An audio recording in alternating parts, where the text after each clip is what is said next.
Okay, thanks guys for joining everybody. We already did our introduction round, so thank you for everybody who's joining us live. And then those of you that are joining the recording and listening to that afterwards, thank you for taking the time out of your day. Hopefully you are getting ready in the morning, you're multitasking, you're making the best of this time, but I hope that you'll be able to really truly be intentional about this conversation and listening in because I think it is a hot topic and it is something that needs to be I think we all need to be educated on. And so I am not the expert. That's what I love about my job is I don't have to pretend to be the expert. I get to bring in the people who have already been skilled and educated and trained in these areas. They're personally vetted by me. And so that's probably my favorite part too, is I know that these people are great. And so I have the absolute honor of introducing Kim. And so Kim has been with IOME. How long have you been with IOME? Like, I don't know, I a think year. since June last year. Yeah. So Okay. coming up Yeah. on a year. Sweet. Yeah. So almost a year that she's been a trained supporter with us, working pretty part-time. She's got a full-time gig right now where she's just kicking butt and has just been truly just awesome for me personally. I've enjoyed our time getting to know each other. Kim, you're just a rock star clinician in person. And then I started to hear you have these conversations on this whole intuitive eating. And I'm like, what is this? I have no idea. You have to educate me. And so I've been able to kind of get tidbits from her throughout the last few months, but especially in this last probably month where she has just finished her certification training. I may have gotten that wrong. Um, and so that's why I was like, this is something that has to be shared. And so it could have been easy for us to assume that this would have been in our body section, but truly this idea of intuitive eating is starting with our mind. And so that's why we have scheduled this call. And that's why we put Kim in the mental health, the mind section this month, because it is all about our starting with the mind, getting feeling really good and confident in that space, and then moving into the physical space. And so she gets to talk about that today. She's a licensed clinical social worker, and she's awesome. She is a great person through and through. So I'm so excited to go ahead and hand it over to Kim as she walks us through the 10 principles of intuitive eating. Where'd you go, Kim? There you are. Okay, so let me pin Well, thanks you. for that lovely introduction. Yes. You are so welcome. I'm so grateful. I'm trying to remove, there we go. Okay, perfect. So you can take it away, Kim. Okay. Well, again, thanks, Becky, for that wonderful introduction. I'm definitely blushing right now, but I have really enjoyed my time with IOME. The past, gosh, I can't believe it's been a year. The time has really flown by. But like Becky said, I'm a licensed clinical social worker. I have been practicing independently for almost 20 years now. I think, again, that time goes by so fast. But my focus historically has been with kids and families around trauma, abuse, and neglect. And then I kind of morphed into a lot of the mind body work that gets associated with that, which led me to IOME and Becky with the self-care and mind body. And then kind of along that too, how I stumbled across intuitive eating is really a lot on a personal journey. I think when we did just kind of our check-ins and introductions earlier, a lot of what each of you said like resonated with me. I think throughout, I will share like little pieces of how I got to intuitive eating, but body appreciation, body kindness, body confidence has always been something that I've challenged myself with throughout my childhood and within adulthood. So it's kind of been an ongoing process about probably within the past 10 years. I've worked in different communities, and what really stood out was when I worked with a school age group in an after school program. And we had groups for 8 to 10-year-olds that were on body confidence and security and self-identity, which just hearing the dialogue at 10 years old about having to be on a diet and the weight and appearance and comparisons to other people just really stuck out at me. And so just really learning more through that process. And then all the books and the readings and things I learned always led me back to intuitive eating. So last year I decided to work towards a certification. And like Becky said, I am done with the courses. I have one more step left to being a certified intuitive eating counselor, and hope to have that completed next month. So I'm really excited to be introducing this topic to you all, as I think, I'd imagine if you're listening to it, it speaks to you in some way. And I think, yeah, so today where I would like to start is just going through the 10 principles. These are the founding principles of intuitive eating. This is an evidence-based program, so it's been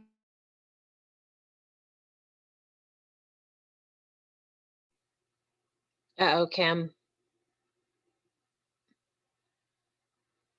a lot of the times because it is it is going up against some of the medical models that are out there that are saying lose weight and you will fix all your problems, which I think is not true. And there are a lot of medical providers, well-intentioned medical providers and mental health practitioners that promote this and with our culture. And I think that is where our culture is. So, but it also weighs on us too, and it has some negative consequences. And I think that's what's really powerful about intuitive eating, is that it's really taking it a step beyond at the relationship with food and your emotions and your body, and really trying to improve that. So the first principle we'll jump into is rejecting the diet mentality. Pretty simple. A lot of these principles are going to sound simple on the surface, but when you dig into them, they get a little bit more complex. So the rejection of the diet mentality is you have to lose weight to achieve a certain physical appearance or to achieve a health goal. And that is not always the case. It's based also around the principle of Hayes, health at every size, where every person and every individual deserves and should have equal opportunity to healthcare, and not as part of there's a YouTube video of a woman who is seeking a lot of medical care for a lot of pain, a lot of physical pain. A lot of doctors just said, lose weight and you will feel fine. She kept advocating for herself, and it turned out she had stage 4 cancer and was very close to the end of her life, which they were able to catch. But I think that just really speaks to that it's not always that answer, the solution, and just digging a little bit deeper. And I think, we look at obesity and different health concerns in the US, which are higher, but we have the highest, within a lot of countries, we have the highest focus on weight management. And so what we're doing is not working, I think, as far as overall mental and physical health. So really, and kind of just stepping back and taking on a personal level, as far as the impacts that the diets and the yo-yo dieting have had on you throughout your life. So I know I can speak to personally, this has been a journey from me as far as diets within my family. I think probably about 9 or 10 years old. So it's been several diets, and it just doesn't seem to kind of fix what is underlying for me. So that's what really spoke to me with rejecting this diet mentality, is really getting to the core of feeling secure in your body and in your health and in listening. So the second principle is honoring your hunger. So pretty simple. If you are hungry, then eat. A lot of the times throughout this, you will hear me say attunement to your body and noticing what is going on. I think a lot of us have a lot of go in our routines and daily activities, and we forget to eat, or we have a lot of rigid rules where we can't eat within 3 hours of the last time we ate. So then we build up this kind of starvation in a way feeling of ravenous, kind of hangry. I think we've all felt hangry before, of when our blood sugar drops and then we eat, pretty much overeat. So the honoring your hunger is learning how to identify those internal cues of when you're hungry, then eat, feed yourself. Um, the third principle is making peace with food. So a lot within the diet culture, a lot of food becomes the enemy. It's either good or bad, and it's tied to moral or your values, which this is kind of taking a step back away from that and making peace with food. So in this principle, what you will do is you'll learn to enjoy and be okay with eating a piece of chocolate or having some bread or pasta, and knowing that it's not going to kill you. That one bite is not going to harm you, and really enjoying that. If you've ever this principle kind of ties into, if you've ever heard Last Supper eating. This is the concept of, you think you're never going to eat the food again or drink the drink, and so then you overconsume, and you oftentimes after that happens, you feel worse than you did before, either physically and emotionally. So there is a theory within the diet, dietitians and nutrition field called restraint theory. Sorry, and that's based off of the deprivation of when we deprive ourselves of something as humans. We then can do it for short periods of time, but then we overcompensate afterwards. So really that limitation causes more harm within us. Becky, are you guys hearing me okay? I'm getting a signal on my end saying my internet is poor. Nope, Is I it still, working okay? yep, your video will glitch out but a little bit, but you're good. We hear you pretty well. Okay, perfect. The next principle is challenging the food police. So along with diet culture comes a lot of rules and rigidity. This is the voice either inside of you or externally that says you're good for eating fruit or bad because you had a slice of cake. It is the rules that say you can't eat past a certain time. So with intuitive eating, your value is not tied to your relationship with food. The food police is the internal and external dialogue. And so kind of challenging and recognizing those messages that are going on inside of your head that may be helpful or unhelpful. So kind of in the clinical world, that's the cognitive reframing. So changing those unhelpful thought processes, recognizing when they're popping up, and not judging them. So a lot of what you'll hear through this too is a lot of mindfulness integration of no judgment. Just notice what is going on inside of your body.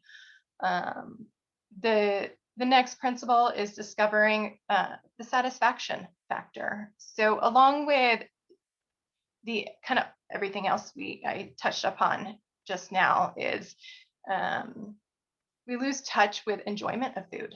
There's a lot of cultures within the world that really they have a lot of celebrations around food. It's fun, but when our food gets tied, or even exercise, but food and exercise get tied to diet and weight loss, that it loses the enjoyment from it. So, and along with making peace with food, discovering the satisfaction factor is creating a new relationship with the food. So making it fun again. Put on music. Take in the aromas as you're cooking, the sounds, the colors, create new enjoyable memories. So it's kind of reshaping those past memories that you might have tied to eating before. The feeling the fullness, feeling your fullness is the next principle. So again, through diet culture and especially yo-yo dieting, of going on and off of different diets, you learn to distrust your body. So I didn't mention this earlier with honor your hunger, but Our bodies are designed to let us know when we're hungry. If you think of babies and young children, they will tell you when they're hungry, no problem. But then we kind of take in those social factors as we start getting older that challenge and make us second guess what our hunger is telling us. So we get disconnected with that piece. Feeling your fullness is trusting that your body signals are going to tell you when you're comfortably full. Recognizing that fullness comes on a spectrum. You can be a little bit full to comfortably full, and then you can overeat, overfill. So it's really noticing your body and noticing where your fullness is, where you are satisfied.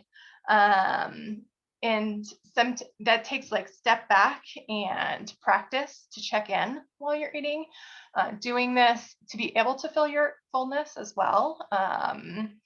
You really need to reduce your, and sorry, shouldn't say need, I don't like to say need, but reducing distractions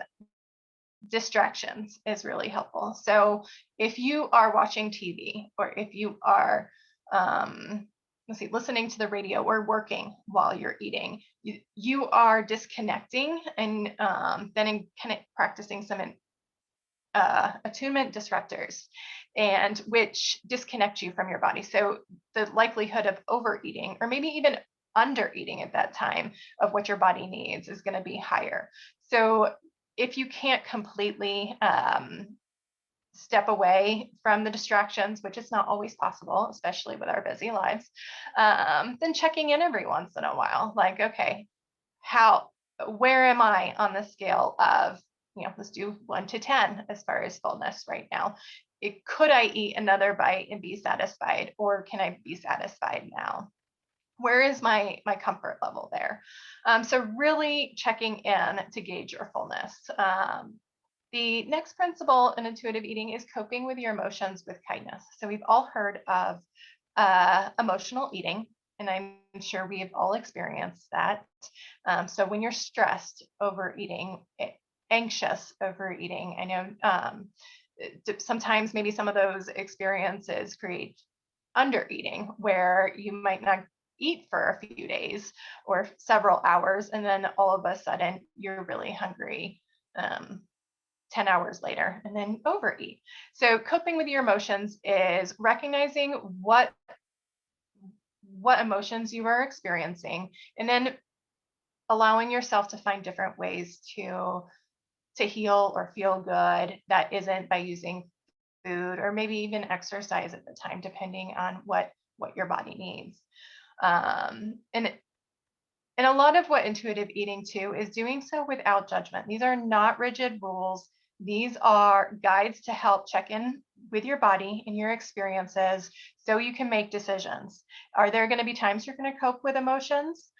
As an intuitive eater, with food? Yes. Is there times you're going to overeat? Yes, and that's okay. And it's taking that moral piece attached to it, that shame and that guilt, and stepping away from that. The next principle is respecting your body. So a lot of the times, kind of what comes to my mind is body kindness. I love that term, and there's actually another model that incorporates intuitive eating that is coined as body kindness, but it's that self-dialogue of having self-compassion, talking to yourself nicely, not critiquing your body, not critiquing what you ate. If you wanted to overeat and chose to overeat, or eat more past your comfort level, then that's okay. If you chose to have chocolate cake, which that's always my go-to, is a chocolate cake. I love chocolate. But being okay, I think it's one thing that really stood out to me with respecting your body is clothing around the issue. A lot of times we have clothes that we don't fit into, or we want to squeeze into. But the example that they often use is, would you squeeze your foot into a shoe that's 3 sizes smaller? That would not be comfortable. We would not probably do that. And so really encouraging, if there are clothes that are not comfortable, then try and find some other clothes that are comfortable to fit into instead of trying to fit your body into something else. And that also brings confidence and improves self-esteem as well when wearing clothes that give you confidence, for lack of a better word. So the next principle is movement and feeling the difference. So this is where kind of movement plays a factor into this. Move how you love and notice the difference in how you physically and emotionally feel. So instead of focusing on movement or exercise for weight loss and an exterior goal, notice how your energy level changes. Notice how your strength builds. Notice how maybe your joints, you can climb the stairs, or maybe your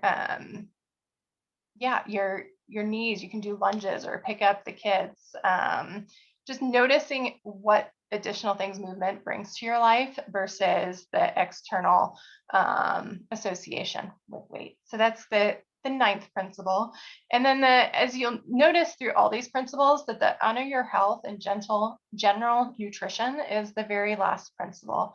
And the founders did that on purpose. And the reason, and kind of Becky alluded to it earlier in the introduction, of this model is a lot to do more focused on building your relationship with food and health versus the actual nutrition and body piece. And that's why it's in the mind section of IOME.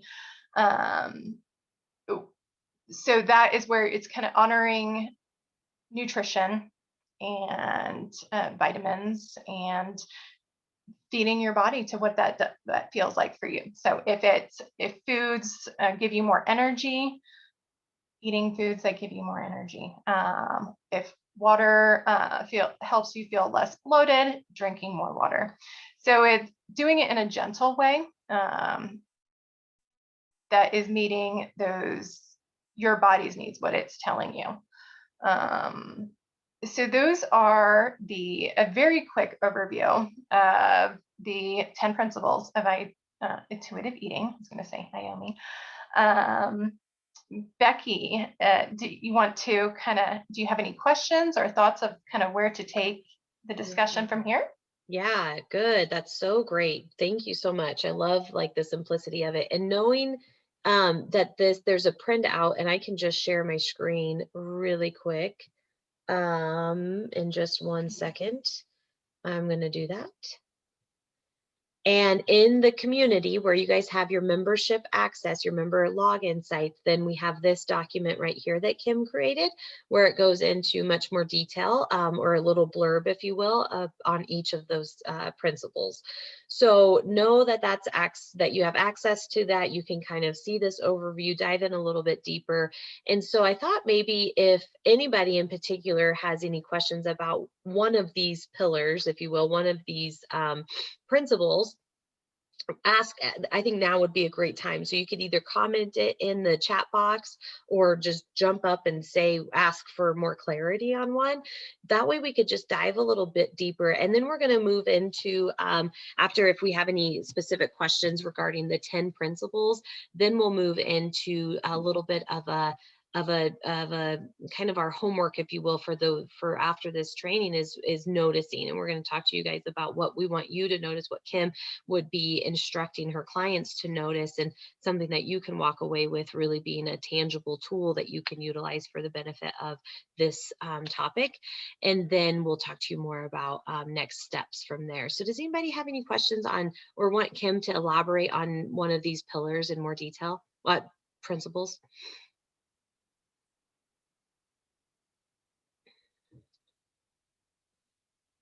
I don't know if anybody's chatted in there. Gosh, it's such new stuff. It's so cool to just recognize the difference, and such an honoring process, right? And I could see how beautiful this like attunement is, like you said it earlier. That's probably the most interesting piece to me, is just recognizing how important that is, to be recognizing, to honor, to respect, I just love the the kindness, these words that they even talks about in the descriptions here. So I think that's really beautiful. Um, does anybody want any more elaboration on any of these principles? I'll have Kim share more. And then if not, then what we'll do is just move right into, and I'd like to have Kim share a little bit more on what is our next best step from here. So we know these principles now, and now what? Like, what do we do with all this really good information?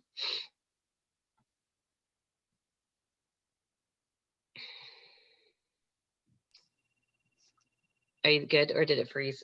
Sometimes it freezes. Becky, I was going to ask. Oh, go. Yeah, go ahead. The cope with your emotions with kindness. So with the intuitive eating, maybe I missed part of it, but do you have, I guess, how deep into this one do you go as far as the intuitive eating process? Yeah, I think that's a great question. This is a very individualized model and process. So how deep in any of these principles that a person will go is very individualized. So you might feel super connected and be like, yes, I have this one area, but also then need support more so in a different area. So I think as far as coping with your emotions with kindness, that's very, as anything, like very individualized. This isn't a model that you go from A to Z very quickly. Mm-hmm. It's definitely a process. I think, especially with the diet culture that we are in America, and I think I was even talking to Becky earlier that pretty much every radio station, TV commercial is on weight loss and focus, which takes away from body attunement.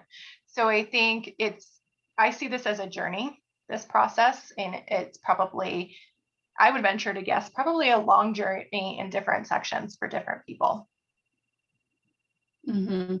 So do you start with the first one per se, or you get an assessment from the client and see, oh, we got to move into number 9? Yeah. Again, and I'm probably going to repeat, the very individualized. So you can choose to go through each principle in order if you want. However, if respecting your body is something that is creating more stress for you at the moment, or it's something that you feel you need more support of immediately, then that's where we would start off. So and you could go from different principles back and forth, because again, we are, as humans, we're not linear either. And so we may have a trigger, or may encounter a different experience that brings something up where that principle you feel you need more support and revisited and discussed. With that though, and that would be, I think, for the individual, Becky, we'll talk about some of the group options that we are exploring, and that would be more of a structured program, I guess, that would walk through the principles in order, as in a group setting. But on an individual basis, I think it's again very individualized to what those needs are for you. Cool, thanks. Yeah, thank you, Marianne. So maybe Kim, from here, you can, since we're still on the recording side, before we dive into any of our own personal questions, maybe talk to us about, in general, kind of what that next best step is. That's what I'm always looking for, right? This is the big idea, is that we're going to master all 10 of these eventually, but now it's like, well, what do I do next? Where do I start, if you will? So maybe it's just that simple idea of noticing. And so could you kind of lead us through some of those thoughts that you have? Yeah, I love the word noticing, because I think that's a huge piece to this. Is very again, being attuned to your body, your mind, and your movements. So noticing is a huge factor as far as if that's something you just want to jump into immediately. Outside of that, if I'm available for consultations. So Becky can link us up through IOME just to ask more individualized questions. See if this is the support that you're looking for in your health and body journey. So I think those are I would say the next best steps. If you feel like really connected to this model initially or what it's speaking to, then we can jump right in for an individual and set up sometimes. We are exploring if there's enough interest, some groups to begin in June. And so I think Becky has started that in practice better of how to get that connected. And I think she'll talk about that. But that's also another option. But definitely, if you have any questions, I'm open for consultation.